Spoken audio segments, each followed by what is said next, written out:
अब तक फाल्के के मित्र उनकी प्रतिभा के प्रति आश्वस्त हो चुके थे।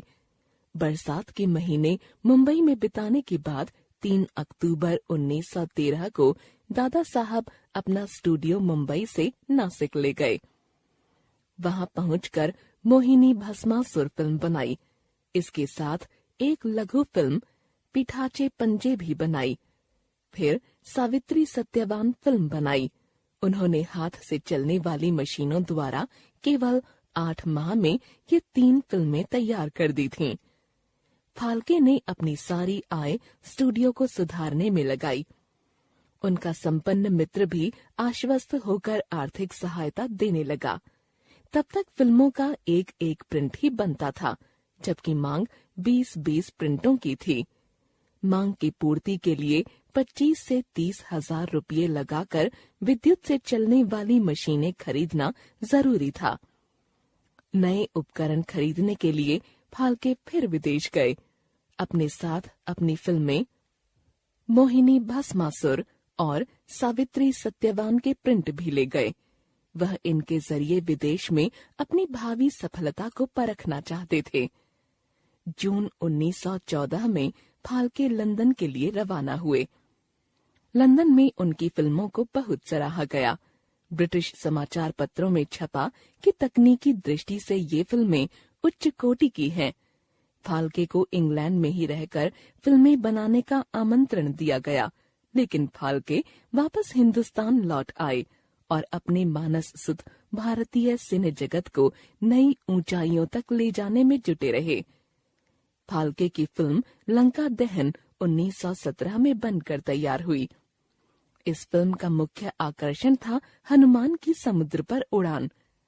हनुमान उड़ता हुआ आकाश में पहले बहुत ऊंचाई तक जाता है और फिर धीरे धीरे छोटा हो जाता है। यह एक देखने लायक दृश्य था। लंका दहन से केवल 10 दिन में मुंबई के वेस्ट एंड सिनेमा में 32,000 रुपये की आय हुई। मद्रास में लंका दहन की टिकटों की बिक्री से जमा हुए सिक्कों को बैलगाड़ी में लाद कर लाना पड़ा। लंका दहन के बाद फाल्के ने कृष्ण जन्म और कालिया मर्दन फिल्में बनाईं।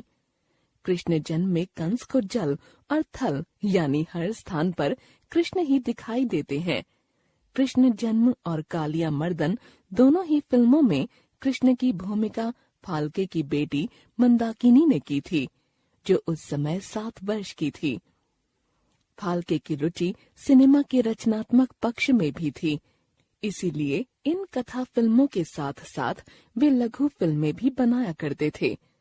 पीठाचे पंजे के बाद बनाई लघु फिल्म लक्ष्मी का गलीचा में उन्होंने ट्रिक फोटोग्राफी और मनोरंजक तरीके से बनने वाली विभिन्न आकृतियां दर्शाई थीं। प्रोफेसर केल्फा के जादुई चमत्कार फिल्म में फाल्के ने स्वयं जादूगर का अभिनय किया था। इन फिल्मों की प्रयोगात्मकता से फाल्के के मस्तिष्क की उर्वरता का भान हो जाता है। अपने जन्मकाल से सन 1930 तक बनी तमाम फिल्में मूक हुआ करती थीं, यानी उनमें चित्र तो चलते फिरते नजर आते थे, मगर सभी पात्र मूक अभिनय किया करते थे। 1931 में भारत में पहली बोलती फिल्म बनी आलम आरा। फाल्के ने भी एक बोलती फिल्म गंगावतरण बनाकर अपनी फिल्म यात्रा को फिल्मों के दूसरे दौर तक लाकर विराम दिया।